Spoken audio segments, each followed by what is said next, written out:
આપણી સૌ કોઈની એક ઈચ્છા છે કે આપણે ભગવાન જેવો અને સંત જેવો આનંદ મેળવવો છે, પરંતુ એ લઈ શકતા કેમ નથી કે આજ્ઞા લોપના લીધે, એ કુસંગના લીધે અને એક ક્ષણિક એક આનંદ પ્રાપ્ત કરવા માટે એ આપણે આજ્ઞાનો લોપ કરીએ છીએ અને અંતે આપણે દુઃખી થઈએ છીએ. એટલે ગઢડા મધ્યના 34મા વચનામૃતની અંદર શ્રીજી મહારાજે વાત કરી કે જો તમારે ભગવાન જેવો આનંદ લેવો હોય ને તો મેં જે વચનો આપ્યા ને એ વચનોનું તમે પાલન કરજો. એ આજ્ઞાનો લોપ કરતા નહીં, આજ્ઞાનું પાલન કરજો. પણ ઘણી બધી વખત એક આપણે ક્ષણિક આનંદ, પણ ક્ષણિક આનંદ કેવો કે બસ એ લસણ ડુંગળી વાળું જમી જઈએ, પછી કુસંગી મિત્રો સાથે રહીએ અને નો જોવાનું, નો સાંભળવાનું, નો લખવાનું, આવા બધાનો આપણે કુસંગ કરીએ છીએ. આમ તો કુસંગના પણ 3 પ્રકારો એ આપવામાં આવ્યા છે. એમાં એક તો બહારનો કુસંગ છે, એક અંતરનો કુસંગ છે અને એક સત્સંગનો પણ કુસંગ હોય છે. અંતરનો કુસંગ એટલે કેવું, તો અંદર પણ એ પંચ વિષયો રૂપી એ જે ઇન્દ્રિયો છે, એ જે આપણે એમાંના એમાં આસક્ત રહેતા હોઈએ તો એ અંતરનો કુસંગ છે. બહારનો કુસંગ એટલે કે એવા કુસંગી મિત્રો, એ સગા સંબંધી પણ હોઈ શકે કે જે આપણને વ્યસનોના રવાડે ચડાવે. આપણને સત્સંગનો પણ કુસંગ એ શાસ્ત્રોમાં લખ્યો છે. સત્સંગનો કુસંગ એટલે શું? તો સત્સંગનો કુસંગ એટલે કે એવી મોળી વાતો કે હવે ભગવાન તો અધમ ઉદાહરણ છે, ભગવાન તો ગમે તેવા પાપોને પણ દૂર કરનારા છે, તો એવા અમુક વાર નિયમોનો લોપ કરવાથી વાંધો નહીં. આપણને આવું પણ ઘણી બધી વખત સાંભળ્યું હશે. પણ જો ખરેખર આજ્ઞા પાલન કરવાથી ભગવાન અને સંતનો રાજીપો પણ પ્રાપ્ત થાય છે, અને જો આજ્ઞાનો લોપ કરીએ તો ભગવાન અને સંતનો કુરાજીપો પણ પ્રાપ્ત થાય છે. અચિંત્યાનંદ સ્વામી હતા, હવે અમદાવાદની અંદર છે ને ગંભીર રીતે પોતે બીમાર થયા. એટલે મહારાજે તો મંદિરની પ્રતિષ્ઠા વખતે કાંકરિયા તળાવે સભા કરીને અને ત્યાં અચિંત્યાનંદ સ્વામીની સભામાં બોલાવ્યા. હવે મહારાજ તો મંચ ઉપર પોતે ઊભા થઈને તાળી પાડીને કહેતા કે આ કાર્યાણીના માચા ખાચરને, એ અચિંત્યાનંદ સ્વામીનું હવે સ્વાભાવિક રીતે પૂર્વાશ્રમનું નામ એ માચા ખાચર હતું. એટલે પહેલેથી જ ત્યાં માચા ખાચર નિષ્કામ એ વર્તમાન દ્રઢ રીતે પાલન કરતા હતા. એટલે કીધું કે જો અમારે વચને સાધુ થયા છે અને એમનું પ્રારબ્ધ એવું હતું કે રૂવાડે રૂવાડે જીવડા પડે, પણ અમારું માન્યા, એટલે કે જો શ્રીજી મહારાજે માચા ખાચરને એ સાધુ થવાની વાત કરી તો માચા ખાચર પોતે સાધુ બની ગયા. તો જો અમારી પ્રેરણાથી અમારું વચન માન્યા ને તો એમનું પ્રારબ્ધ હતું ને ટળી ગયું, અને આમને લઈને આખા એ ઝાલાવાડામાં સત્સંગ થયો છે. તો એમનું પુણ્ય એ આ માચા ખાચર કહેતા કે અચિંત્યાનંદ સ્વામીને જ જાય છે. તો જો આવો મહિમા એ શ્રીજી મહારાજનો આજ્ઞા પાલનનો ત્યારે તેમને બધાને સમજાવ્યો.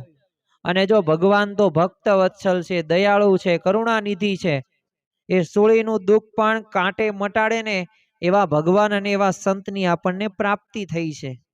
એટલે ખરેખર જો આ રીતે કરવામાં આવે ને આજ્ઞાનો પાલન, તો ભગવાનને સંત રાજીપો પ્રાપ્ત થાય જ છે. તમે જુઓ કે મિશન રાજીપો એ સત્સંગ દીક્ષા ગ્રંથની અંદર જે બાળકોએ એમાં જોડાયણા, હવે મહંત સ્વામી મહારાજે તો એ 15,000 બાળકો સંકલ્પ નહોતો કર્યો, 10,000 બાળ વિદ્વાનો તૈયાર કરવા છે. પણ તમે વિચાર કરો, 15,666 બાળકો એવા મંડ્યા કે એમને 1 વર્ષની અંદર એ સત્સંગ દીક્ષા પાઠ કરી લીધો. તો જો થઈ શકે છે, ભગવાન અને સંત જે ધારે થાય છે, પણ એમાં જે ભળે ને એમાં એ ભગવાન અને સંતનો બહુ રાજીપો જોવા મળે છે. અને મહંત સ્વામી મહારાજે તો એમને કહી દીધું કે એકાંતિક ધર્મ તેઓ સિદ્ધ કરશે. અક્ષર પુરુષોત્તમના યોદ્ધાઓ કહ્યા અને અક્ષર પુરુષોત્તમના વિદ્વાન અને વિદુષીઓ તરીકે જાહેર કર્યા.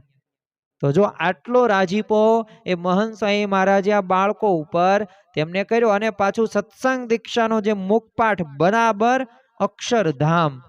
તો જો આવો તો વિશેષ કરીને આજ્ઞાનું જો આપણે પાલન કરીએ તો આપણને સહેજે અક્ષરધામ પ્રાપ્ત થઈ જાય. તો તો જો આ સત્પુરુષ અને ભગવાનની આજ્ઞાથી આ એક રંકમાંથી તમે રાજા બની જાઓ. ગમે તેવા ભૂંડા પ્રારબ્ધ હોય ને તો રૂડા થઈ જાય. અરે ગમે તેવી વિપરીત પરિસ્થિતિ આવે ને તો એ પરિસ્થિતિ પણ એ સારી થઈ જાય છે. તો જો આ ભગવાન અને સંતને જ રાજી કરવા છે. બાકી અનંત જન્મોથી આ લોકને રીઝવવા માટે આપણે દાખલો કર્યો છે, પણ આ લોક રીઝાણો નથી. પણ આ જન્મે તો આપણે ભગવાન અને સંતને રાજી કરવા જ છે. તો જો આ ભાવના સાથે કરીશું ને તો ખરેખર આપણને એ રાજી થશે અને આપણી રક્ષા પણ થશે. રામપુરના હરિભક્તો હતા. હવે શ્રીજી મહારાજે તાત્કાલિક ગામ ત્યારે ખાલી કરીને બીજે જતા રહેવાની આજ્ઞા કરેલી. એટલે એમને જો એ આજ્ઞાનું પાલન કર્યું તો બીજા જ દિવસે ગાયકવાડની સેનાએ આવીને ગામ લૂંટી લીધું.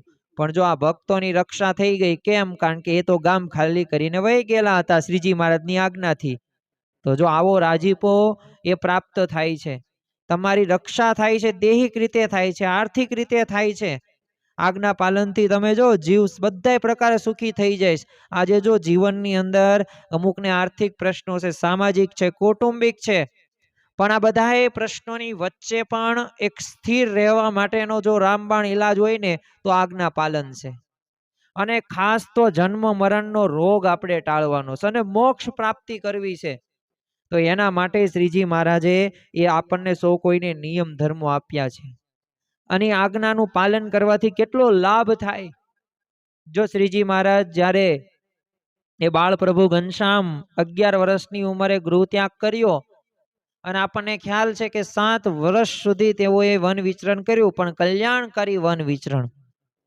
પણ પૂરું થયું લોજની અંદર 2 વર્ષ ત્યાં. તો તમે જો નીલકંઠ વર્ણીએ કેવા સુધારા કરાવ્યા. હવે એમને મુક્તાનંદ સ્વામીને કહી દીધું કે આ તમે ભાઈઓ બહેનોની જે ભેગી સભા કરો છો ને એ અલગ અલગ રાખો. આમાં તો ખરેખર તો ધર્મમાં ઘણી બધી વખત એ નિયમ ધર્મનું પાલન જો નહીં થાય ને તો આમાંથી વિષયો પ્રત્યે આસક્ત થશે જીવો, અને ભેગા હશે તો થશે જ તે. એટલે જો એમને ભાઈઓ અને બહેનોની સભા અલગ કરાવી. એક અગ્નિ એક ભીતમાંથી એક બખોલમાંથી દર વખતે એક મહિલા દ્વારા આપવામાં આવતો. ત્યારે નીલકંઠ વર્ણીએ કીધું કે આ દિવાલમાં છિદ્ર નથી, આ ધર્મમાં છિદ્ર છે, એટલે બુરાવો આને. અને જો એ ત્યાં બુરાવ્યું. તો જો આ સ્ત્રી પુરુષ મર્યાદા આજે જેને જેને રાખી છે ઘરની અંદર, કુટુંબની અંદર, સમાજની અંદર, સત્સંગની અંદર, તો એમને શાંતિ શાંતિ શાંતિ. એમના ચારિત્ર ઉપર ક્યારેય પ્રશ્ન નથી થયા. અને જેને આ સ્ત્રી પુરુષ મર્યાદાનો ઉલ્લંઘન કરી છે તો એના જીવનમાં પાછા નકરા પ્રશ્નો જ આવ્યા છે.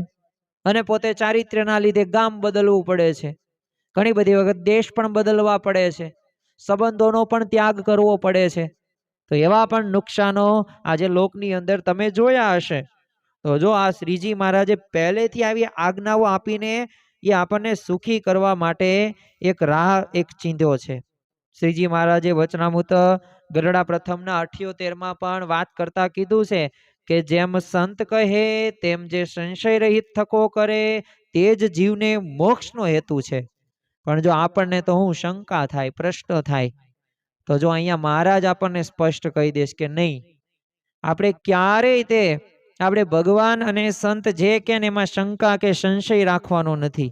ગારિયાણીના 11મા વચનામૃતની અંદર તે શ્રીજી મહારાજે વાત કરી છે કે એ ભક્ત ભગવાનની આજ્ઞાએ કરીને જ્યાં જ્યાં જાય છે ત્યાં ભગવાનની મૂર્તિ પણ એની ભક્ત સાથે ભેળી જાય છે. તો આમાંથી ભગવાનને કોને સાથે રાખવા છે? દરેકની ઈચ્છા છે કે ભગવાન મારી સાથે રહે, મારી પાસે રહે, મારા પ્રશ્નોમાં પોતે ભાગ આપે અને મારા પ્રશ્નોનું સમાધાન કરે. પણ ક્યારે થશે? કે જ્યારે એ આપણે એમની આજ્ઞામાં રહેશું ને ત્યારે થશે, બાકી રહેશે નહીં. ગુણાતીતાનંદ સ્વામીની જો આજ્ઞાથી જાગા ભક્ત હતા. તો હવે સમૈયાનું સુખ મૂકીને સાંખડા વદરના એ ભીડ હતા ને એ સાચવવા ગયા. તો ત્યાં બેઠા જ ગુણાતીતાનંદ સ્વામી એમને સમૈયાનું સુખ આપી દીધું. મૂળ તો આપણે સુખ જ જોયું છે, જોતવું છે ને. આપણે દરેકની સુખની અપેક્ષા છે ને. તો જો ભગવાનને સંત કહે ને તો એમાં સુખ સુખ અને સુખ જ આવે. ઈસ્ટ આફ્રિકાના એક સત્સંગી બંધુ એમનું નામ કુમારભાઈ પૂજારા. તેઓ કહે છે કે આ સત્સંગ થયો ને ત્યારે આમ શરૂઆતમાં તો હું હોટલની ખાણીપીણી ખાતો. પછી એકવાર છે ને અમને 5 સ્ટાર હોટલમાં એક ખરાબ એવો અનુભવ થયો કે મેં અને મારા પત્નીને બહારનું ન ખાવાનો નિયમ લઈ લીધો. તે નિયમ લીધા બાદ એકાદ અઠવાડિયા પછી 2013માં છે ને પ્રમુખ સ્વામી મહારાજના દર્શને અમદાવાદ આવ્યો. તે હું દર વર્ષે દર્શને આવું, પરંતુ બાપાએ છે ને ક્યારે મને પૂછ્યું નથી કે જમ્યા કે નહીં, કે પછી કોઈને કાંઈ ભલામણ પણ કરી નથી કે આમને જમાડી દેજો. પણ મને પણ એને કારણે અનુકૂળતા રહેતી, કારણ કે હું જ્યારે જ્યારે મંદિરે આવું ને ત્યારે મંદિરમાં ભોજન લેતો નહીં, પણ બહાર હોટલમાં મારી ભાવતી વાનગી હોય એ બધી હું જમી લેતો. પણ આ વખતે તો હું દર્શને આવ્યો ને એટલે સ્વામીશ્રીએ સેવક સંતો અને ભંડારી સ્વામીને બોલાવીને કીધું કે આ કુમારભાઈ આવ્યા છે, એમને જમાડી દેજો. અને મેં બહારનું ખાવાનું છોડી દીધું હતું. પછી એની વાત મેં કોઈ હરિભક્ત કે સંતો કે બાપાને પણ વાત નહોતી કરી. પણ સ્વામીશ્રી જો અંતર્યામીપણે મારા નિયમની વાત જાણી ગયા અને આવી વાત કરી. તો જો આ પ્રસંગની એ સ્મૃતિ કરીને કુમારભાઈ કહે છે કે આપણે પણ છે ને આજ્ઞા પાળીએ તો સત્પુરુષ અંતર્યામીપણે બધુંય જાણે છે અને આપણા ઉપર રાજી થાય છે. અને આ પૂર્વે ઘણી વાર મેં બાપાના એ દર્શન કર્યા છે, પણ એ દિવસે મને અનુભવાયું કે આ નિયમ લીધો ને એટલે બાપા ખરેખર મારા ઉપર રાજી થયા છે. તો જો આ કુમારભાઈનો એક અનુભવ નથી, આ દરેક ભક્તોની એ અનુભવ આપણને જોવા મળે છે. એટલે આવો અનુભવ આપણને ક્યારે થાય કે આપણે ભગવાન અને સંતની આજ્ઞામાં રહીએ ને તો આપણને આવો અનુભવ થાય. તમે જો ઘર સભા કરો, તમે જો નિત્ય પૂજા કરતા હોય, તમે જો આહાર શુદ્ધિ સત્સંગ શિક્ષણ પરીક્ષા દેતા હોય, તમે યોગી બાપાના સંકલ્પ અનુસાર 25,000નો પણ નફો જતો કરીને રવિ સભામાં જતા હોય, તમે યુવક સભામાં જતા હોય, તમે બાળ સભામાં એ તમારા બાળકને મોકલતા હોય ને, તો આના લીધે ભગવાન અને એ સંતનો અતિશય રાજીપો પ્રાપ્ત થાય છે. અને જો આ અંતરનો રાજીપો છે, અને અંતરના રાજીપાનું ફળ કેટલું તો અમૂલ્ય છે. વચનામૃત ગઢડા મધ્યના તે 45માં શ્રીજી મહારાજે વાત કરી છે કે આ રાજીપાનું ફળ એમને જણાવ્યું ત્યારે એમણે કીધું કે જો ભૂંડા કર્મ કર્યા હોય ને તોય નાશ પામે, અરે નરકમાં જવાનું પ્રારબ્ધ હોય ને તો એ પરમ પદને પામે છે. તો જો આ યોગીજી મહારાજ, તમે જો ભગતજી મહારાજ, શાસ્ત્રીજી મહારાજ, ગુણાતીતાનંદ સ્વામી, પ્રમુખ સ્વામી મહારાજને વર્તમાન કાળે મહંત સ્વામી મહારાજ, એમને જો આપણે રાજી કરી નાખીએ ને, એ મહંત સ્વામી મહારાજને રાજી કરીએ તો આપણા ગમે તેવા ભૂંડા પ્રારબ્ધ હોય ને એ પણ રૂડા થાય છે. અને જો આજ્ઞા પાળવાથી કેટલો લાભ થાય તો પ્રમુખ સ્વામી મહારાજ આ રવિ સભા બાબતે જ કહેતા કે જો તમે રવિ સભાએ ભરશો ને તો એક વખત બ્રહ્મરૂપ થઈ જવાશે. તો જો આપણે સૌ કોઈની એક જ ઈચ્છા છે ને કે આપણે સૌ કોઈએ બ્રહ્મરૂપ થવું છે, પણ એના માટે શું જરૂરી છે? એના માટે જરૂરી છે કે આપણે એ નિયમમાં વર્તીએ. એક પણ રવિ સભા, એક પણ કથા શ્રવણ આપણે ચૂકીએ નહીં. લીંબાસીના એક શિક્ષક હતા, હવે એમનો આપણે થોડોક સ્વભાવ જોઈએ ને ત્યારે આપણને ખ્યાલ આવશે. અત્યંત ક્રોધી એમનો સ્વભાવ. હવે નાની નાની બાબતની અંદર પોતે ગુસ્સો કરે. હવે એક વખત તો એમના બે સંતાનો એ છે ને બપોર રેડિયો ચાલુ કર્યો, એટલે એમને બંધ કરવાનું કીધું, પણ બાળકો ભગવાનનું રૂપ કહેવાય, ન કરે. એમને રમત સૂજી, ફરી વખત એમને શરૂ જ રાખ્યો અને એ છોકરાઓએ માર્યો, પણ ગુસ્સામાં રેડિયો હતો ને એ પછાડીને ભાંગી નાખ્યો. એકવાર તો છે ને બંને આ સંતાનો બપોરના સમયે છે ને સાયકલ ફેરવતા. હવે એકવાર આમને ના પાડી કે ભાઈ તમે સાયકલ ન ચલાવો, સુઈ જાઓ, પણ નો માન્યા. તો આમને શું કર્યું, એ ગુસ્સામાં છોકરાઓને જ માર્યા, પણ સાયકલને આડી પાડીને એક જાડું લાકડું લઈને ફટકારીને અને સાવ સારી સાયકલ હતી ને સાવ ભંગાર જેવી કરી નાખી. તો જો આવો ક્રોધી સ્વભાવ હતો, પણ જો એમને સત્સંગનો યોગ થયો એટલે જ તે સદગુરુ બ્રહ્માનંદ સ્વામી આપણને કહે છે કે સંત સમાગમ કીજે હો નિષદિન, સંત સમાગમ કીજીએ. એ પછી સમાગમ કર્યો, સત્સંગનો એમને યોગ થયો, પછી તો ધીમે ધીમે સત્સંગ સભા ભરતા થયા. અને જે એમનો ક્રોધી સ્વભાવ હતો ને એ એમના જબરજસ્ત સ્વભાવની અંદર એ પરિવર્તન આવી ગયું. ક્રોધ શાંત થઈ ગયો, કુટુંબમાં ઘરમાં શાંતિ પ્રસરી ગઈ. તો જો આજ્ઞા પાલનથી એ આટલો ફાયદો આપણા જીવનમાં થાય છે.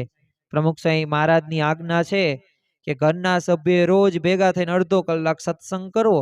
કહેતા કે ઘર સભા કરવી, જો આજે સમાજની અંદર એ પૈસાની તાણ નથી, આજે સુખ સમૃદ્ધિની તાણ નથી, આજે સંપત્તિની તાણ નથી, આજે સારું ભોજન નથી મળતું એની કાંઈ ચિંતા નથી, પણ આજે મોટામાં મોટો પ્રશ્ન હોય ને તો ઘરમાં કજિયાનો પ્રશ્ન છે.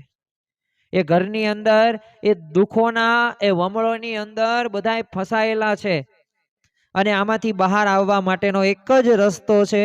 અને પ્રમુખ સ્વામી મહારાજે 1970ના દાયકાની અંદર આપણને કહ્યું છે કે સબ દર્દો કી એક દવા ઘર સભા, ઘર સભા.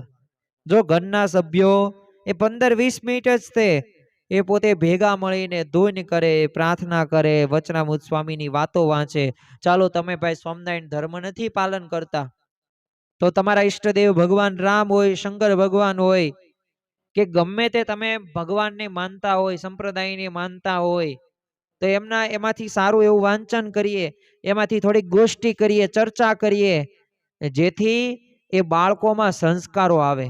જો યાદ રાખવું કે સુધારો એ બીજમાં કરી શકાય, એ વટ વૃક્ષની અંદર સુધારો કરી શકાતો નથી.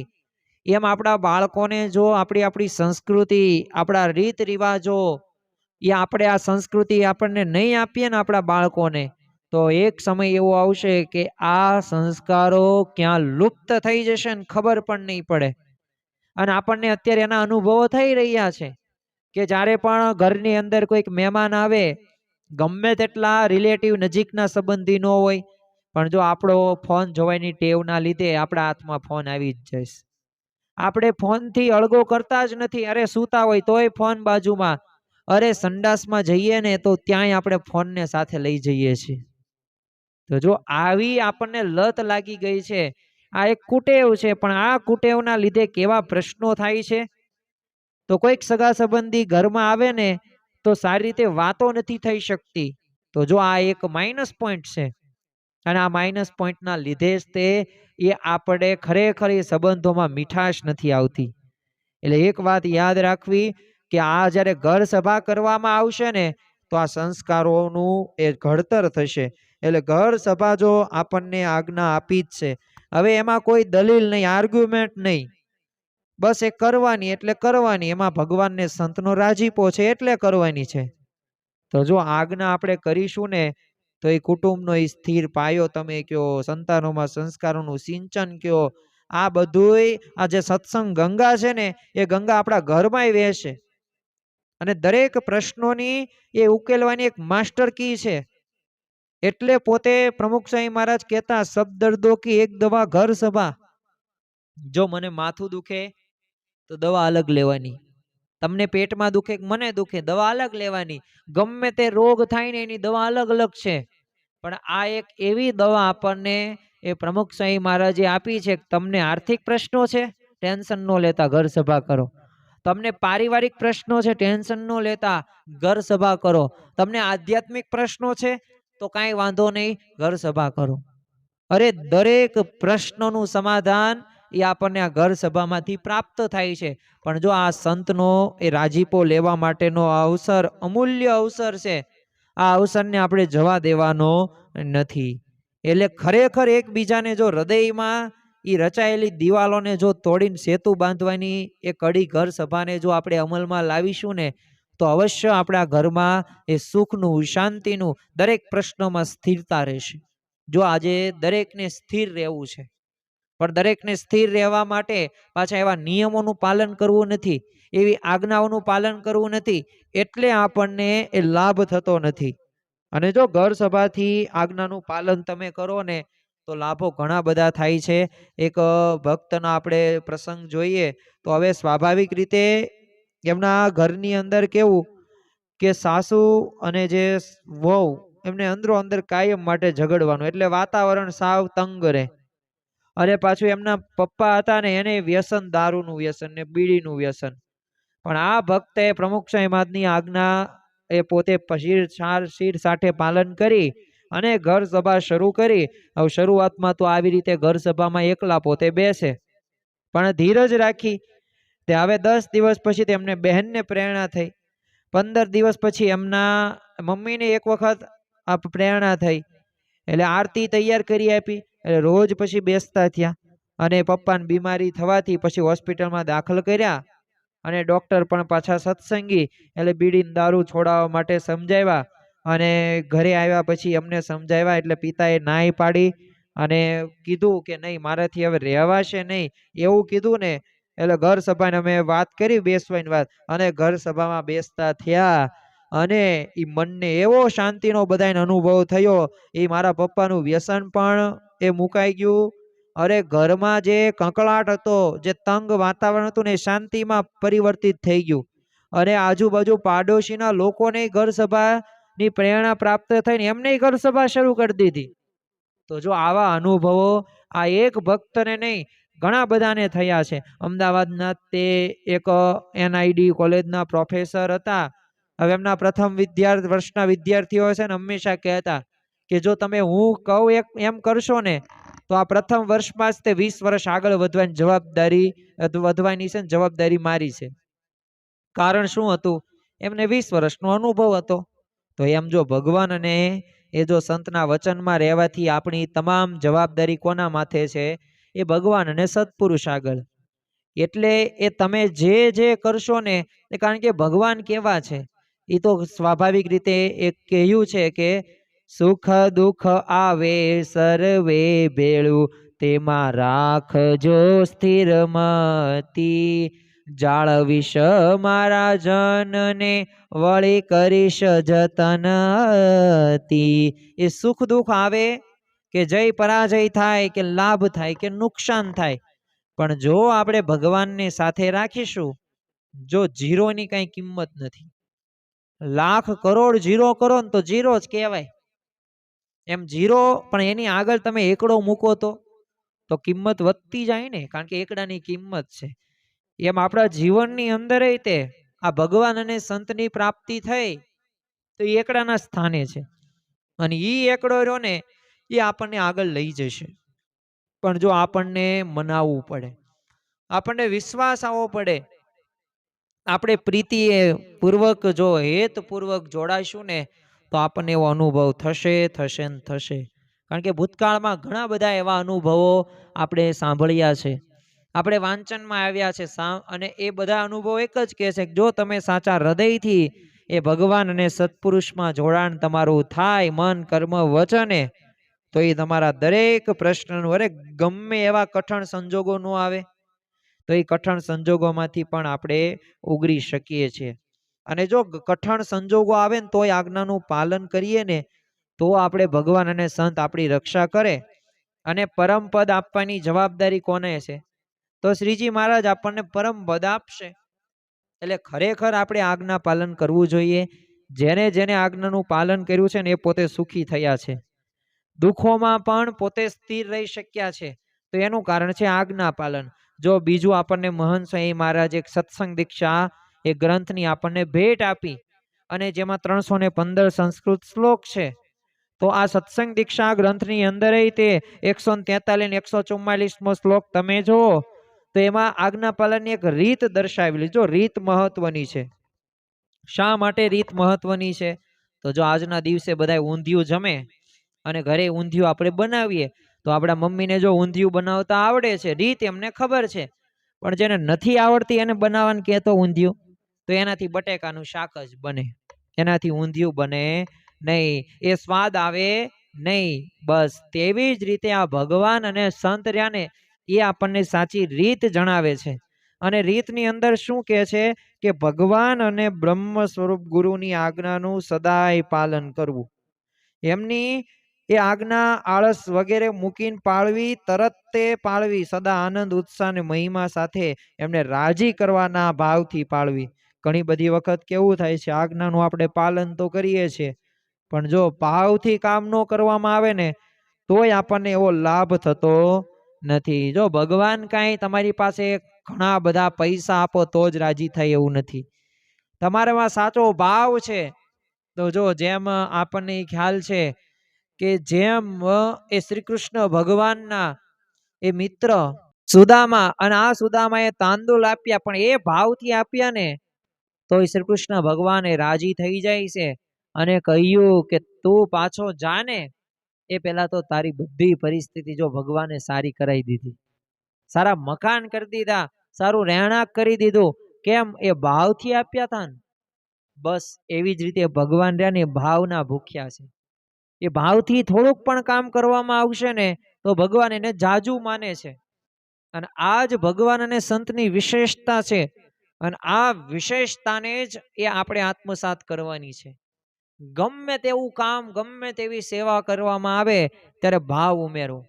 કારણ કે ભાવથી કરીશું ને તો એ અનંત ગણું થઈ જશે. પણ જો ભાવ નહીં હોય ને એમનામ કામ થશે ને તો એમાં ભગવાનને સંતનો રાજીપો નહીં પ્રાપ્ત થાય. એટલે ઉત્સાહ સાથે, મહિમા સાથે, કારણ કે મહિમા જેવું બીજું કોઈ મોટું સાધન નથી. અને બસ આનંદ, ઉત્સાહ, મહિમા રાજી કરવાની ભાવનાથી કરવામાં આવે તો ભગવાન રાજી, રાજીને રાજી. અને જો સ્વામીશ્રી એટલે આપણને કીધું, સાથે સાથે આપણને મહંત સ્વામીમાં જે શું કીધું, સદાય પાલન કરવાનું. કારણ કે જો આપણે મોક્ષ ન થાય ને ત્યાં સુધી આપણે આમાં સેવા તો કરવી જ પડશે. જે આપણે સત્સંગમાં આપણને જે સેવા આપવામાં આવે, જે આપણે કર્મ કરીએ તો એ ભક્તિ સમાન આપણે કરવા માટે પ્રયત્નો કરવાના છે. અને દ્રઢપણે પાછું પાલન કરવું. આળસ તો કરવાની જ નથી. અને જો નાની એવી આળસ હોય ને તો એ વ્યક્તિને પોતે વિનાશના નોતરે લઈ થઈ જાય છે. કારણ કે ઘણી બધી વખત છે ને આપણે સેવા કરીએ પણ આળસના લીધે અસેવા થઈ જાય, તો એમાં ભગવાનને સંતનો રાજીપો પ્રાપ્ત થતો નથી. અંગ્રેજીમાં તો એક કહેવત છે કે મેથડ્સ મેક્સ ધ ડિફરન્સ. એટલે કાર્ય તો છે ને ઘણા કરતા હોય પણ જે રીતે કાર્ય કરવામાં આવે છે ને એમાં ફેર પડી જાય છે. તો આપણે છે ને સ્વામીશ્રીએ જે આપણને રીત સમજાવી છે ને આજ્ઞા પાલનની, એ પ્રમાણે આપણે એ કરવું જોઈએ. અને એ જ હિતાવહ છે, એ જ સાચી વાત છે. અને ગુણાતીતાનંદ સ્વામીએ પણ પોતાની વાતોની અંદર કહ્યું છે કે આજ્ઞા અને વચન રહ્યું ને એ બેમાં જ માલ છે અને એમાં જ મોક્ષ રહ્યો છે. કારણ કે જો જેમ આપણે પાવર હાઉસ હોય તો આમ તો પાવર હાઉસનું કામ શું, ત્યાંથી આપણે એ કનેક્શન લઈએ અને આપણા ઘરની અંદર એ બલ્બ હોય, પ્રકાશ હોય, જે તે ઇલેક્ટ્રિક સાધનો હોય જે વીજળી ઉપર ચાલતા હોય તો એ બધું ચાલે. તો એમ પાવર હાઉસથી જો આપણું ઘર આમ સ્વાભાવિક રીતે 300 કિલોમીટર દૂર છે અને જો આપણે કનેક્શન લીધું હોય તો રૂમમાં અંજવાળા થાય. અને પાવર હાઉસની નજીક આમ છે ને એક દિવાલે જ આપણું ઘર હોય અને કનેક્શન લીધું ન હોય તો આપણા ઘરની અંદર શું અંજવાળું આવે? અંજવાળું આવે નહીં, અંધારું જ રહે. કેમ? કારણ કે આજ્ઞા રૂપી એ કનેક્શન રહ્યું ને એ આપણે લીધું નથી. એમ કનેક્શન લીધું હોય તો અંજવાળા થાય ને, એમ જો ભગવાન અને સંત રહ્યા ને એ આવી રીતે આજ્ઞા રૂપી કનેક્શન જ છે. જો એ ન હોય ને તો આપણે નજીક હોય ને તોય દૂર જ છીએ. અને યાદ રાખવું કે ક્યારેક આપણે આજ્ઞા પાળવામાં એ ભગવાન અને સંતનો રાજીપો ત્યાં આપણે જોવો ખૂબ જરૂરી છે. કારણ કે પ્રત્યેક આજ્ઞા રહીને રાજી થકી એ પ્રસન્ન ચિત્તે આપણે પાળવાની. એમાં કોઈ પણ વખતે આપણે શોક કે ઉદ્વેગ મનમાં લાવવા દેવાનો નહીં. કારણ કે તો જ તે આપણને ભગવાનને સંતનો રાજીપો થાય. ઘણી બધી વખત આપણે જો આજ્ઞાનું પાલન કેવું કરીએ ખબર, મન ગમતું મૂકી આપણે આજ્ઞાનું પાલન કરીએ છીએ. કારણ કે જો આપણો જીવ રહ્યો ને એ કરોડો જન્મથી એ પોતાનું મનનું જ ધાર્યું કરતો આવ્યો છે અને મન ગમતા વિષયો જ એને ભોગવ્યા છે અને મન ધાર્યા જ સાધનો કર્યા છે. એટલે જો એને મન ગમતું કરવાને આમ સહેજે સહેજે છે ને ટેવ પડી ગઈ છે. પણ આ ટેવને આપણે સુધારવાની છે. એટલે વચનામૃત જેતલપુરના 3માં શ્રીજી મહારાજે વાત કરી છે કે આ દેહે કરીને ભગવાનનું ગમતું કરવું એથી બીજી વાત કોઈ મોટી નથી. અને એ જ ભક્તિ છે ને એને કરીને જ ભગવાન પમાય છે. તમે જો બ્રહ્મ સ્વરૂપ શાસ્ત્રીજી મહારાજ, યોગીજી મહારાજ અને પ્રમુખ સાંઈ મહારાજે જેમણે આમ અક્ષર પુરુષોત્તમ નિષ્ઠા અને એ સેવાઓથી પ્રસન્ન કર્યા હતા ને એવા જ તે ભક્ત શ્રી હર્ષદભાઈ દવે. હવે પોતે એ પૂર્વાશ્રમની અંદર એ આપણને પણ ખ્યાલ છે કે હર્ષદભાઈના તે એ જે મોટા દીકરા એટલે અરુણભાઈ, જેમનું નામ અત્યારે એ પૂજ્ય ઈશ્વરચરણ સ્વામી છે, સદગુરુ. અને ખરેખર એક ગુરુજી સંત તરીકે એમના જીવનની અંદર એ નિયમ ધર્મની દ્રઢતા તમે જો. સાથે સાથે એ કહેવાય યોગીજી મહારાજ, પ્રમુખ સ્વામી મહારાજ, મહંત સ્વામી મહારાજની એ સેવામાં સમર્પિત કર્યા હતા. તો એવા એ આ એમના પિતા ઈશ્વરચરણ સ્વામીના પિતાશ્રી એટલે હર્ષદભાઈ દવે. હવે એમને એ સમય 1961ના વર્ષમાં ત્યારે એમની પરિસ્થિતિ બહુ તે સાધારણ હતી. એટલે આર્થિક રીતે તે પૈસા એટલા બધા સારા નહીં. એટલે એવા સમયે છે ને મુંબઈના એક લાલભાઈ પટેલ એટલે પોતે અંગ્રેજી એક ધાર્મિક મેગેઝિન પ્રકાશિત કરતા હતા. એટલે એમને આ મેગેઝિનનું છે ને તંત્રી તરીકેનું આમ કામ સંભાળવા માટે હર્ષદભાઈને જણાવેલું. તે હર્ષદભાઈને ઘેર રહીને જ કામ કરવાનું અને પાછું ધાર્મિક ક્ષેત્રને લગતું હતું. એટલે કામય સારું હતું, પગારય સારો મળવાનો હતો. અને એ સમયની પાછી ઘરની આર્થિક પરિસ્થિતિ પણ એટલી જ હતી, સાવ સામાન્ય જેવી. એટલે આવી રીતે સહાયરૂપ જ થવાનું હતું. પણ તેમને લાલભાઈને કહ્યું કે જો પૂજ્ય યોગીજી મહારાજને પૂછીને હું તમને જણાવીશ. એટલે યોગીજી મહારાજે મેગેઝિનમાં તંત્રી તરીકે કામ કરવા અંગે પૂછ્યું. ત્યારે યોગીજી મહારાજે કીધું જો આપણે સત્સંગનું બીજું ઘણું કામ છે, એટલે એ કાંઈ કામ કરવાની જરૂર નથી. તો જો યોગીજી મહારાજના વચને એમણે એ લાભ જતો કર્યો, ફરી ક્યારેય આ વાત પાસે એમને સંભાળી નહીં. તો જો પોતાના ગુરુનો વિચાર કર્યો અને એ પોતાનો વિચાર માની લીધો. અને એ તમે જોવો કે એ સેવા કાર્યમાં પોતે હોમાઈ ગયા. આપણને જે જીવન ચરિત્રો જે પ્રાપ્ત થયા છે ને એ એમને મન ધાર્યું મૂક્યું, મન ધાર્યું ન કર્યું, ગુરુમુખી થયા. જો આપણે મનમુખી થઈએ છીએ ને ત્યારે જ પ્રશ્નો થાય છે. મનમુખી થવાથી ભગવાનને સંતનો રાજીપો લઈ શકતા નથી. તમારા કરોડો અબજો રૂપિયા પણ છે ને એ ભગવાનના અને સંતના અર્થે એ સાવ ફૂટી કોડી જ છે. એટલે મુક્તાનંદ સ્વામીએ ગાયું છે, મેલ મન તાણ ગ્રહી વચન ગુરુદેવનું, સેવતું રૂપ એ શુદ્ધ સાચું, મનમત થઈને તું કોટી સાધન કરે, સદગુરુ શબ્દ વીણ સર્વે કાચું. એ તમે મનમત થઈને મનમાં આવે એવું બધું કરો, સેવા કરો, પણ એમાં ભગવાનને સંતનો એ રાજીપો પ્રાપ્ત થતો નથી. એટલે જ તે યોગીજી મહારાજે આજ્ઞા પાલનની રીત જણાવતા જણાવેલું કે ભગવાનનું કેમ ગમતું છે ને એ જાણીને પછી એના વચનમાં દેહને છે ને મનને જેમ તેમ જ્યાં ત્યાં કચડી નાખવાનું. અને જે કહે ને એમાં તૂટી જ પડવાનું. એ બેસ કહે ને તો બેસવાનું, ઉઠ કહે ને તો ઉઠવાનું, મોટા કહે ને તો આમ, બસ સરળ પ્રકૃતિ આમ કટ વળી જવું. આ આપણને યોગી ગીતામાંથી પણ એ જોવા મળે છે. એટલે ખાસ આપણને આ સત્સંગની પ્રાપ્તિ થઈ છે, બહુ મોટી વાત છે. અને જો સત્સંગમાં ઘણા બધા જીવો આવે છે એટલે એ આજ્ઞા લોપથી પછી સત્સંગનો ઘણી વખત વિયોગ પણ થઈ જાય છે. કારણ કે ઘણી બધી વખત કેવું થાય, મન ધાર્યું આપણે કરવા જઈએ ને તો ભગવાન સંતનો આપણે અભાવ લઈએ છે, અવગુણ લઈએ છે અને એનાથી દ્રોહ થઈ જાય, સત્સંગ સાચું થઈ જાય. એટલે જ તે નિષ્કાંત સ્વામીએ 64 પદીની અંદર લખ્યું છે, જેમ મહાજળમાં મગર સાગર સૌને રાખે રે, નાના મોટા કરી રહે ઘર કોઈને ન કાઢી નાખે રે, પણ જ્યાં લગી જીવ હોય ત્યાં લગી તેમાં રહે રે, વણ જીવે રહે નહીં કોઈ, લેર દુઃખ દૂર નાખી દે રે. સમુદ્રમાં તમે જુઓ કે નાના મોટા એ ઘણા બધા જીવો એ ઘર કરીને રહે છે, સમુદ્ર કોઈને બહાર કાઢી નાખતો નથી. પણ મળદું પડ્યું હોય ને આ મળદાને એ કાઢી નાખે છે. બસ એમ ભક્ત રહ્યા ને એ નિયમ ધર્મ ને આજ્ઞા પાળેનો તો સત્સંગમાં રહી શકે, નહીતર સત્સંગમાંથી ફેંકાઈ જાય. તમે અલૈયા ખાચર તમે જુઓ કે 2000 એ સત્સંગી કર્યા હતા, પણ માનના લીધે એ તેઓ નીકળી ગયા સત્સંગ મૂકીને અને પાછા 4000 જે સત્સંગી હતા ને એને વિમુખ કરી નાખ્યા. તમે જુઓ કે હરખા પટેલ હવે ખાલી એટલું જ કીધું પગ ધોઈને આવો, પણ ગયા. પ્રમુખ સ્વામી માસ તો હસતા હસતા કે હજે એ પગ ધોઈને પાછા સત્સંગમાં આવ્યા નથી. તમે મચ્છિયાના ફૈબા જુઓ, હઠનો સ્વભાવ. 33 વખત મહારાજ એ મચ્છિયાની અંદર એમના ઘરે સમયા ઉત્સવો જમ્યા છે, પણ છતાં પણ એમને પોતાનો હઠનો સ્વભાવ ન મૂક્યો. તો અંતે કેવી પરિસ્થિતિ થઈ? તો શ્રીજી મહારાજ જમતા પૂર્વે જ તે પંગત બેઠી જ હતી, તૈયાર જ હતું જમવાનું, પણ ઊભા થઈ ગયા. તો જો આવા તો ઘણા બધા પ્રસંગો આપણને સત્સંગમાંથી પ્રાપ્ત થાય છે કે જેને પણ આજ્ઞાનો લોપ કર્યો છે ને, અને જેને આજ્ઞા લોપથી કુરાજીપો પ્રાપ્ત કર્યો છે ને, તો એ સત્સંગની એ બહાર નીકળી જ ગયા છે. એટલે શ્રીજી મહારાજ આપણને વચનામૃત ગરડા મધ્ય 33માં પણ એ વાત કરતા કહે છે કે જેને નિષ્કામી વર્તમાનમાં કાચ્યપ હોય ને તે જો અમારી પાસે રહે તોય પણ લાખ ગાવ છેટે છે. તો જો નિષ્કામ ધર્મ એટલે આપણે ગૃહસ્થ છીએ તો એક નારી સદા બ્રહ્મચારી ત્યાગી હોય તો એને પોતે એ બ્રહ્મચર્યનું પાલન કરવાનું છે. તો એમ આપણે જો આજ્ઞાનો લોપ કરશું તો આપણે દૂર અને દૂર જ છીએ. પણ જો આપણે નજીક રહેવું હોય તો યાદ રાખવું કે આપણે ભગવાન અને સંત જેમ કે ને એ પ્રમાણે રહેવું જોઈએ.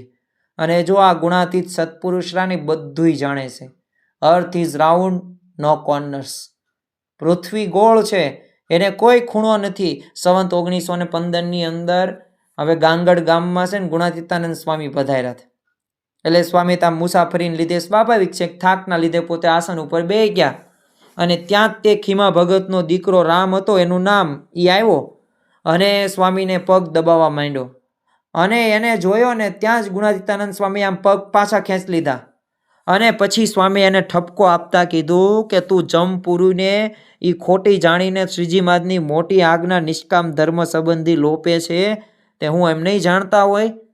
આ જીવોની તમામ ક્રિયા અમે જાણીએ છીએ, ભલે અમને સામાન્ય માણસ બધા જેવા જાણતા હોય, પણ અહીં જુનાગઢમાં બેઠા બેઠા એ અનંત કોટી બ્રહ્માંડના જીવ માત્રને એ ક્રિયા જે કરે છે ને એક હથેળીના જળના ટીપાઈન જેમ જોઈએ છીએ.